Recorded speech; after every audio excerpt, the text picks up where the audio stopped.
Hi everyone, it's Laura and First Monday. So tonight we're going to talk about business ethics.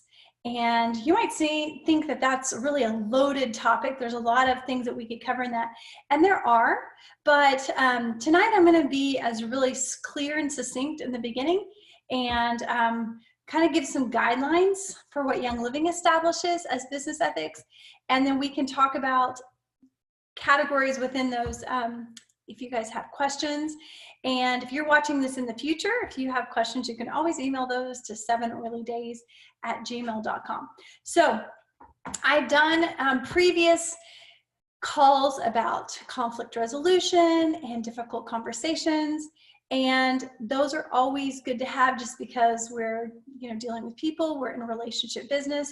But tonight we're going to talk about some very hard and fast rules that Young Living has around ethics that can 100% affect those types of conversations.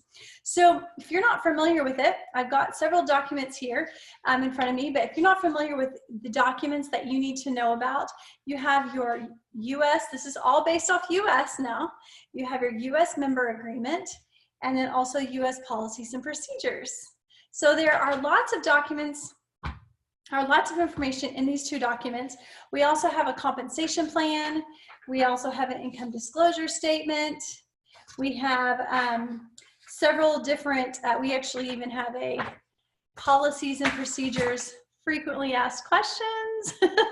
So this is a serious topic with Young Living. They take it seriously. And I think we should too.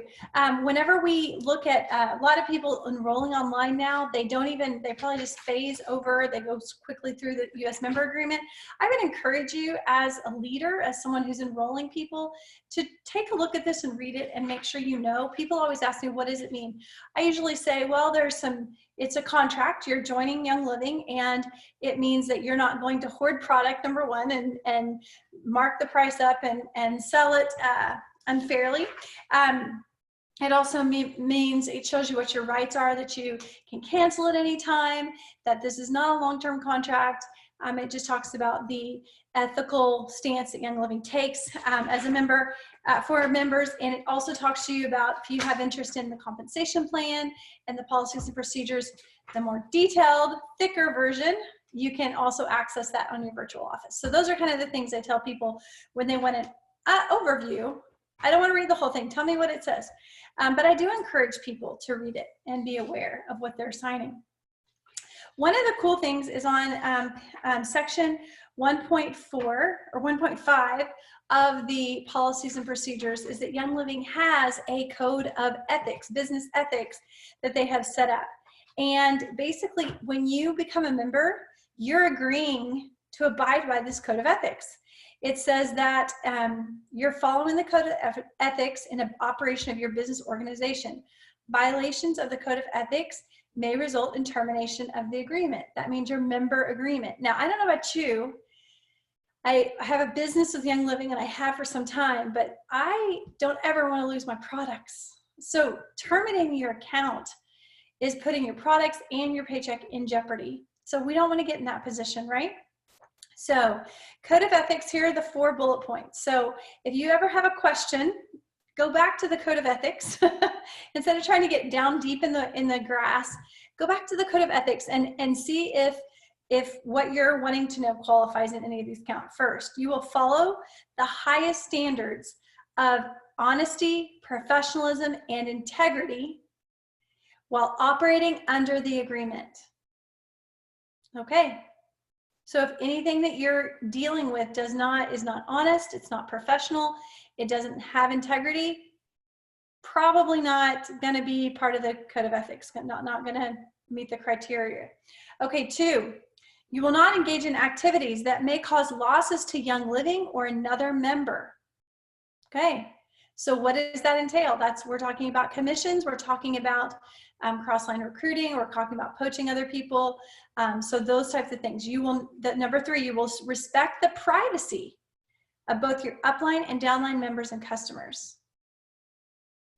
Okay, so privacy is meaning that you're not going to solicit them in any way for other businesses. There's a pretty strict rule about that in policies and procedures on how we solicit, how we communicate. Now, You might be interested in have other products that you love, but if you are using Young Living as a business and it competes with something else that you love, then you need to recognize that you can only contact and share that information business-wise with those people that you personally enrolled. You cannot contact your upline or your downline people, especially people that you did not personally enroll. You didn't know them prior to coming to Young Living, or they're not your friends outside, if they're just part of your downline. You are not to solicit people for other businesses or marketing type things, okay? Or political information, none of it. Number 4, you will abide by all rules, regulations, laws, and ordinances that are applicable to the operation of your business and organization as an independent member. Now, I love that it says we're independent members, because we are. You can operate your business however you want to. And that's really cool, because we have, as independent members, I have a business that involves all of you, and it involves your leaders, and it involves members of your team. But I also know that I'm a different personality than you, maybe. Maybe we're alike, but we might do things differently business-wise. We might have different styles.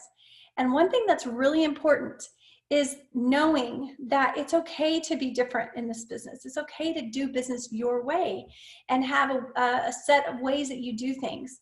And there's no one that has the only way to do it. One thing is important is that as independent members, we respect that autonomous nature of the business, and we can help our downline members connect with upline and crossline in a healthy way. One thing that I've seen happen that people start to get a little bit challenged with as an independent member is, these are my people. Nobody else can talk to them. Upline don't talk to them. They're my people. The problem with that is that this is a relational business. And as we all have different personalities, ways of communicating, what is really important is that we make sure that people have multiple options within their upline, that they are connected to all the resources that they need, and even crossline. I love to promote other leaders that I have found to have great valuable educational information on their Facebook pages or websites that are free for Team YL. And of course with 7oilydays.com, we do the same thing, we share. But we have to be so careful, because every time I see this happen when someone goes, don't talk to my people, it usually backfires on that person. And then someone in their downline usually says, don't talk to my people. So it's not the atmosphere, it's not the culture that we want to create. We want to give people the freedom to be themselves, because what happens in that is that when they're free to be themselves, they're going to be themselves in you, and they're going to bring a dynamic to your team that maybe is not there. And they're going to attract the people that maybe wouldn't be attracted to you, that you wouldn't reach. So we all need to work together. The other part of that is, as independent members, sometimes we live in communities where we overlap, or we're in connected groups across the miles where we have multiple people that are hearing about Young Living through multiple people. And so you don't own anybody. I learned this very easily in living in a small town, that I would communicate with people, I would share with people, I would plant seeds. And then if those people didn't always say yes to me, or not now, there were people all around me that were sharing, and it was okay. I loved to see maybe somebody who didn't respond to me turn around and respond to someone on my team and sign up with them. That's really, really cool.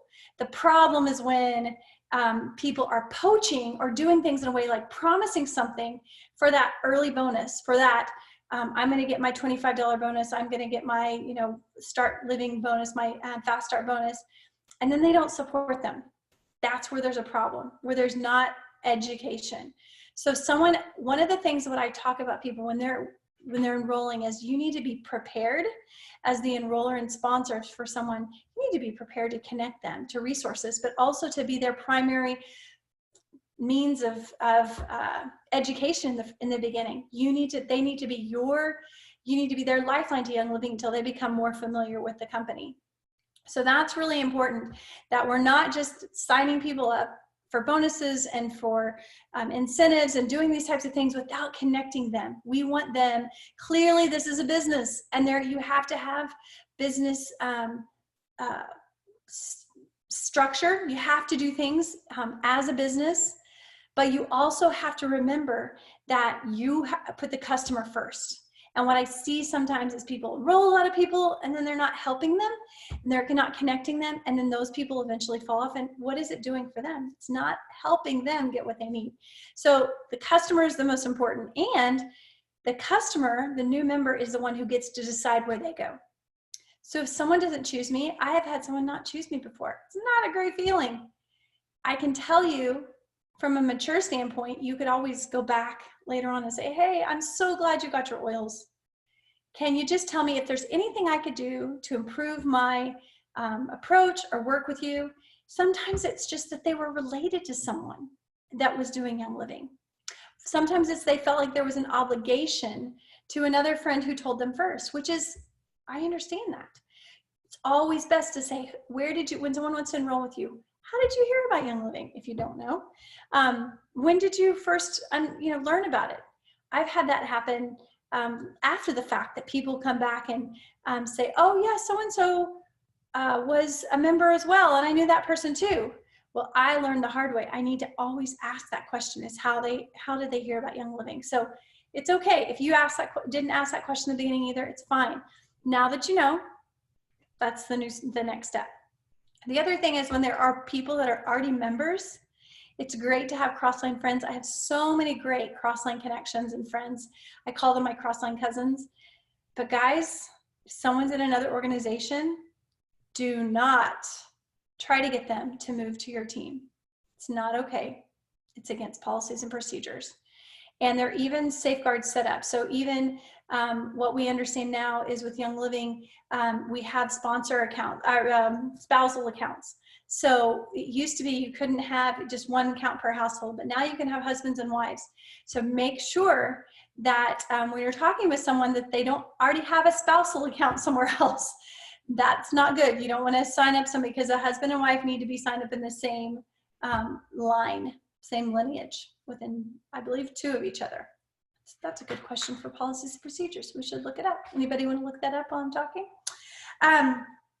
So that code of ethics is kind of the broad base there, and I'm giving you some examples of how to work within that. It's really important that we treat our businesses in a way that number one, we'd want to be customers of a business that was run with ethics and honesty and professionalism. And I can tell you this too, if you come into an organization where people are fighting over one another, or there's a lot of infighting, I don't want to do drama. I don't want to do all that. So I have multiple times stepped back from things and said, maybe this isn't for me, right? You've gotten involved in things where you see kind of the dynamics of a group playing out. Just be aware of that and your own team. Is there a dynamic there? Is there something that maybe they could even, somebody that is a good friend that could say, tell me how I come across as a Young Living business person. Am I someone that you would want to join? What are areas of blindness? What are some blind spots that I might have that maybe I'm not seeing? If you're feeling like maybe people are choosing other people over you, or maybe it's just that you're not giving them opportunity to make a commitment. And that is called follow through. So once you tell them about Young Living, then giving them the chance, say, this is how I got my kit. Which kit would you like? And we have the Elite Lifestyle options on, of course, monthly, that are available for you guys to share and use, and to show the different kit options. That's a really good way to do it. So those are the main things as far as interpersonal relationships. We want to make sure that we're communicating well. And those are, quite honestly, the types of things that I see most often are people dealing with challenging situations. Now, usually the interpersonal. So it's not so much that they're dealing with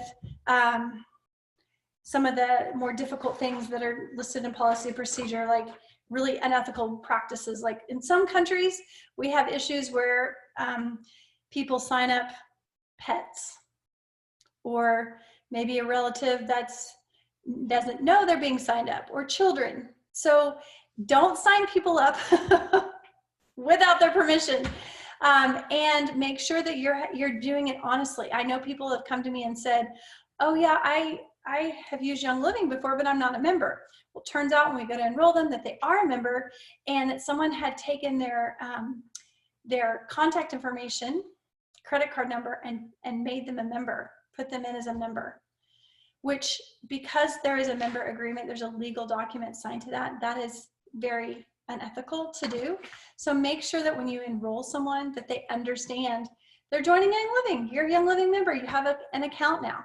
If they're not interested in selling Young Living, they just want to be a member in the beginning, they don't have to put in the Social Security number, and they can start getting products right away. There is a section here about taxes that they will have to pay taxes if they earn over 600 in commissions, US dollars, or if they purchase more than 5,000 US dollars in oils over the course of 12 months. So there you go.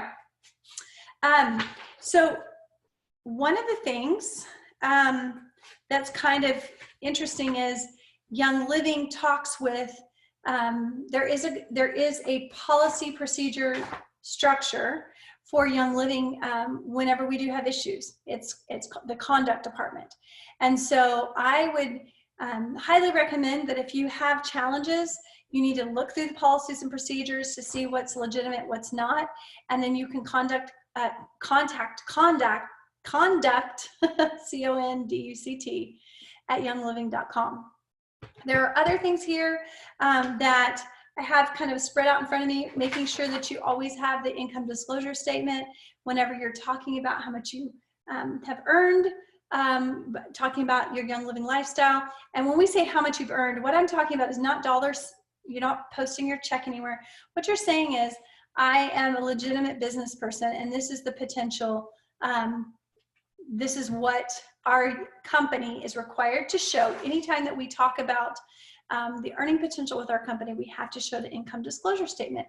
And you'll see these at our meetings, you'll see these before our Young Living events, because we talk about our commission and our very generous compensation plan. And there's nothing wrong with that.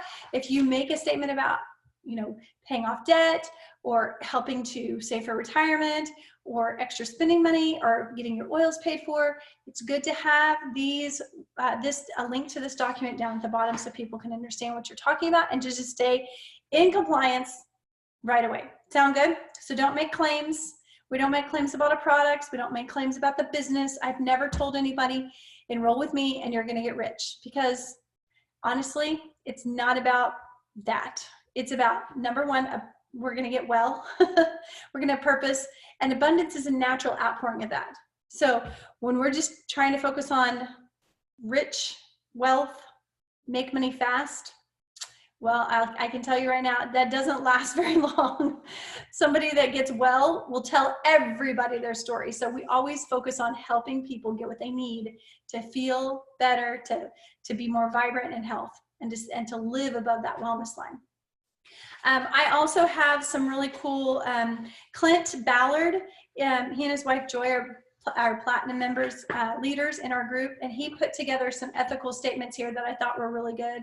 It's very biblically based. So he talks about, blessed is he who walks in the counsel, not in the counsel of the ungodly, nor stands in the path of sinners, or sits in the seat of scornful, but his delight is in the law of the Lord, and on his law he meditates day and night. He shall be like a tree planted by the rivers of water, that brings forth fruit in season, whose leaf shall not wither, and whatever he does shall prosper. And I love that, because it really is true. Whatever seeds that we sow, we don't want to be that withered up, dying tree. We want to be the tree that's planted in good soil and good ground. And I think all of us want to do that. If you have questions, you can kind of start putting those in the chat box over to the side. I would say that one of the things that's mentioned here is, talking with somebody about, prior contact with an independent distributor. But, if you have someone who is related to, or a friend, goes to church with somebody, it's good to understand the background behind that and talk with that person. I think that most of the time, if I know somebody who's a relative of somebody else, I don't want to get in between family relationships. So I always ask more questions about those types of relationships. But to intentionally, one of the challenges that we see, of course, with Facebook now is when someone makes a post and other people comment on it. And if you might see someone, let's say that Sally is your friend, but she's cross-line and she makes a post, and you see one of your mutual friends that's not enrolled yet start making comments, it is not okay to comment under the your mutual friend. Let's say her name is Melinda. It's not okay to go in and start talking to Melinda on Sally's thread. It's not okay to do that. And it's not okay to contact Sally and say, well, you know, I knew Melinda before you knew Melinda. That's not ethical. That's really kind of sleazy. So let's make sure the way that we communicate online, that we're, you know, if you want to enroll Melinda, then do it. But don't go and try to block somebody else from promoting their business. It's a really cool thing. It's just like the same thing if you have two competing pizza places in the same town. It'd be like you watching the other pizza place, all their promos, and you'd be like, yeah, but my pizza's better. No, it doesn't. I don't like that. No. Another thing about social media is making sure that we're just honoring with other people. And as you see something that maybe is non-compliant or you're not sure if that's okay, I would love for people to contact individuals. Don't go to your upline and complain that someone is non-compliant, or don't go directly to Young Living. If you have an issue with someone, go to them and say, and don't be accusatory. Don't jump down people's throats. Just say, hey, I don't think that we're supposed to say it like this. Did you get this? Did you make this up? Did you get it from somewhere else? But have some tact when dealing with other people when you see something that might not be compliant. The other part of it is you're not the compliant police. That's Young Living's job. So if you see something that is detrimental to the company, you can absolutely reach out to somebody and say, listen, this is hurtful for your business. Put it on them and say it's hurtful for your business. Don't say you're breaking the rules.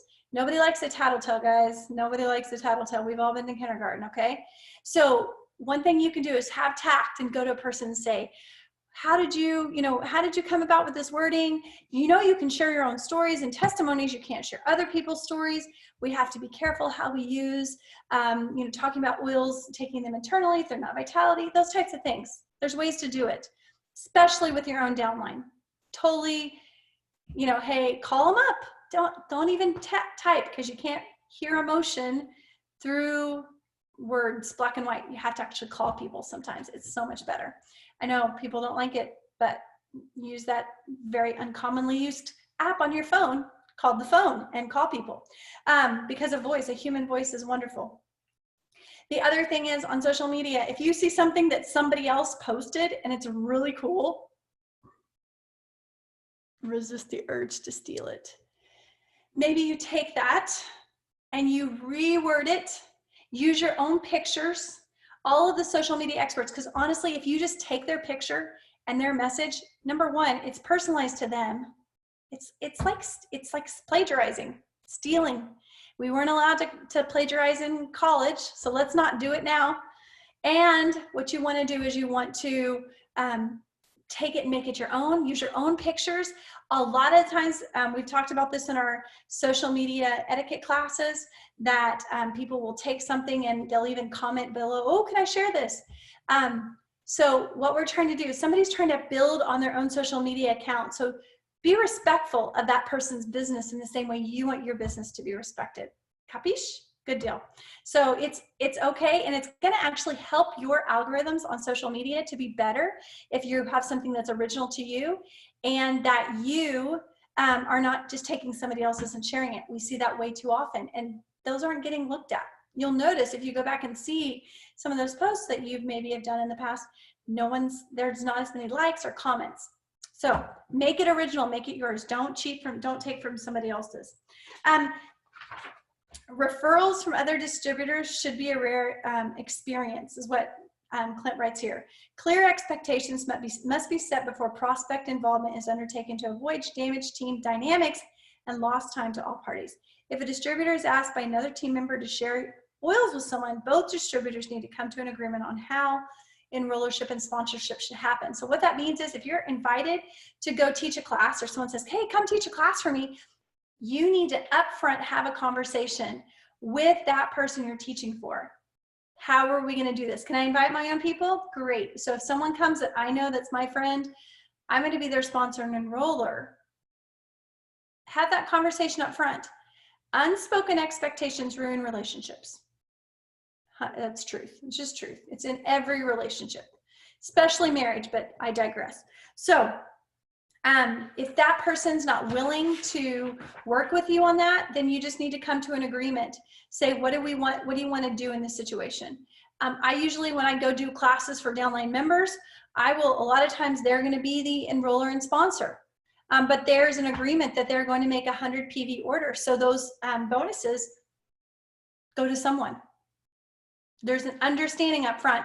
Where are we going to help enroll these people? Where are we going to place them? I don't like this just stacking stuff where you just put there has to be, I like to build towards the silver bound bonus, and I like to build wide and support deep. So it's structure for the long term in my business. You can see videos that I've taught on how to do that.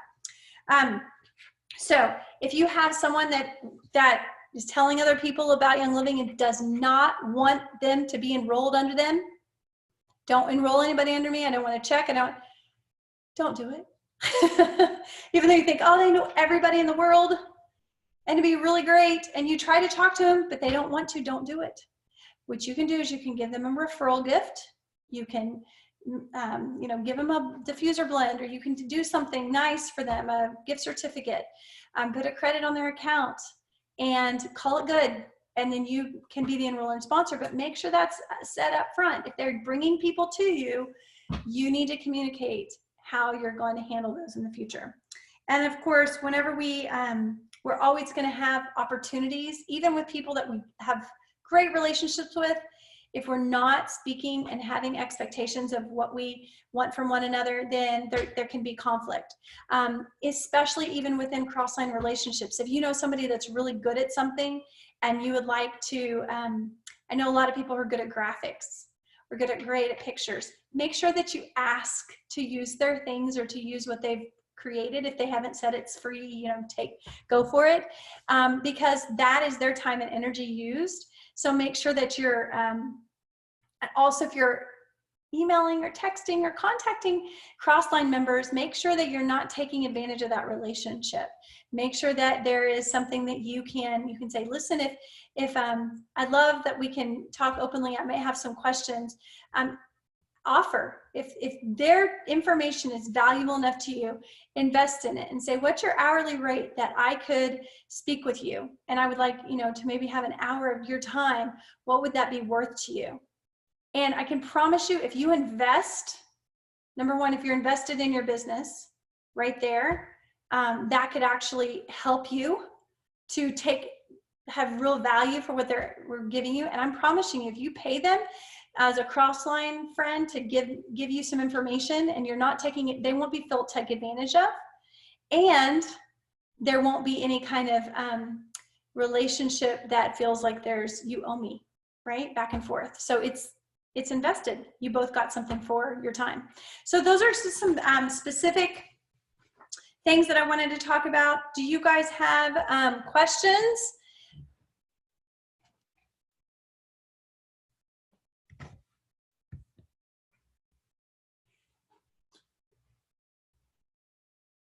No questions? Gonna see if I got everything here.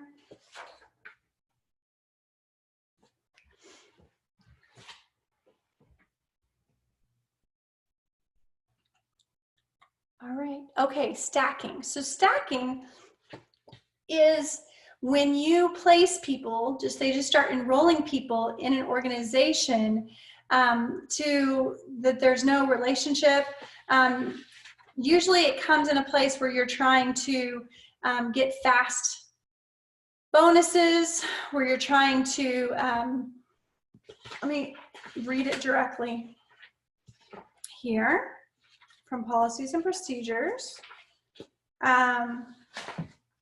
So 3.11.5 policies and procedures, to ensure compliance with federal, state, and state regulations and laws. So, you know, people, they say the pyramid schemes, or that's just a pyramid. That's kind of what you're thinking about, is because it just keeps, there's somebody at the top and then down and down and down and down. But when we want to build our businesses, we want to think it width, and then we can create, keep people with it close to you when you're enrolling them. Young Living will never catch you off on your first level, but as you get people below you, I usually don't personally enroll and put someone usually more than my third level, just because I want to keep them close to me, because that's my personal contact. So stacking someone, making you being the personal enroller and putting them somewhere else in your business so somebody else can hit a rank or hit a bonus, I look at it and go, make that person, if they're that far under you, why isn't that person the enroller and sponsor? Because long term, who's going to be taking care of that person? So you just need, stacking is really more about placing somebody there in an organization to build quickly, and there's not long-term education. It's not for the benefit of someone else. So you want to look at the Silverbound bonus, and you want to build that structure in your business.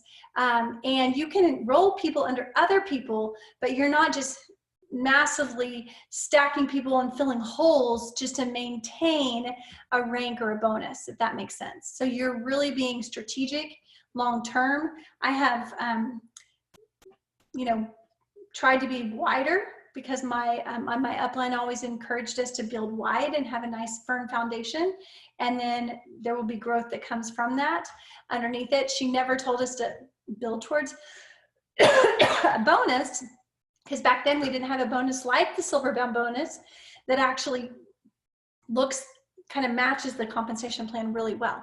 So what I would just say now is, with stacking, it's really more of a intent. Where is that person going to best be served? And if they're going to be served on your, down with somebody under your 5th, 6th, 7th, or 8th level, then do you need to be the enroller? Or would the person that they're being put under need to be the enroller?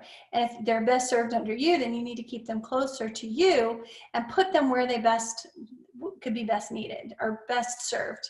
So you can definitely put them in a leg where you're growing, but keep them closer to you rather than putting them way down under, if that makes sense. And no one ever built for me. No one ever built a business and said, hey, sign up with me and I will build you to this. No one ever said that. My mother-in-law is not my enroller and sponsor, but she's my enroller and sponsor's enroller and sponsor. And she was growing her business. And she said, I'll come and do classes and I will work with you if you want to go to Silver, and I'll work with you and help you do it. But she didn't do it for me. And she was growing her own business. She's far surpassed me. But really, by the time I was Silver, she wasn't doing classes with me. I've pretty much always done classes on my own. And so much of my team, I've modeled that, and they do classes on their own. Now we come together and do classes too, and that's really cool. But I want people, when Melinda hit her rank, she earned it. She did it, right? So it's our rank, right? With her team, she can say, my team and I did this. So when I hit Diamond, I can say, my team and I did this. So I want everyone to have that connection, that teamwork feeling, but they're doing it for themselves. So never promise to build for someone or do something for someone. The only leg where I have added people and they're not connected is my husband's leg. I have a leg that I'm building for my husband. And how cool is it that you can have 2 checks in one household? Really cool. So I have had people who've started and I've helped them, and then they fizzled out. And I continue to work and help in those legs and reach down in those legs and help those people. But but I want to help people who want to be here, who want to be a part of the business. And there's some people that go through different stages of life and it's not the time for them to build right now. That's cool. I'm still supporting them. I'm still helping them. I'm not burning bridges or saying, oh, I'm not going to help you anymore. No, that's not how this works. We're in it for the long term, but we also have to spend our time wisely as business people because we only have so many hours in the day. So you have to decide where you're going to spend your time and which legs that you're going to invest in. Yes, it's okay for you to enroll your husband under you. Yes. I would, what I have done, like I have a leg for my mom that started 2 days after mine did 14 years ago when we couldn't have husbands. So my sister and a lot of our family is under my mom. So with my husband, I have some of his family that aren't enrolled yet, believe it or not, there's a few, and some of his cousins. So I've been prospecting with them. I had prospected with and connected with many kids, parents from our new school where our girls go to school within our neighborhood since we've moved in the last year. So I'm really kind of people that don't fit into a category, any of the other groups that I have, which would be my church in Texas, my best friend in Louisiana, my mom, my friends out in California are another leg, and we have a Florida leg. So if they don't fit kind of into one of those groups, I actually kind of just work with, they go into my husband's leg. So that's a good place to start a new leg and just basically start from the beginning. So yes, you can. I believe you can put your husband down to your second level, but I would keep him on your first level because everyone that he enrolls, since you were his enroller, he gets 25% in that start living or the fast start bonus, and you get 10%. So that works out really nicely. All right, any other questions? And no, we don't like to have to report things to conduct. I have had to do that. What I did is I tried to work directly with the people. It only happened to me once. It was a reoccurring issue, and I went to it was a person on my team who had the challenge. She went directly to the member. It was not being resolved, so we went to the upline to help with resolution, and we're not getting anywhere. And the upline was actually in support of us going to conduct. No one ever wants to do that, but I've had the same thing happen with my team, that if people aren't listening and people are doing things that are unethical, we need to say stop. Nobody wants to have to turn anybody else in, but we do have to protect our businesses, and we do have to protect Young Living. So, all right. Well, thank you guys for your questions. If you have any more, you can always email 7 oilydays@gmail.com. So I hope this was great, and thanks for listening, and we will have next. We have classes all the time on this channel, so be watching for additional emails, additional classes that we have coming up. We always do a first Monday about a business topic, and then every week we have a training topic as well about business. So I hope this was helpful. Have a wonderful evening, and I'll see you next time.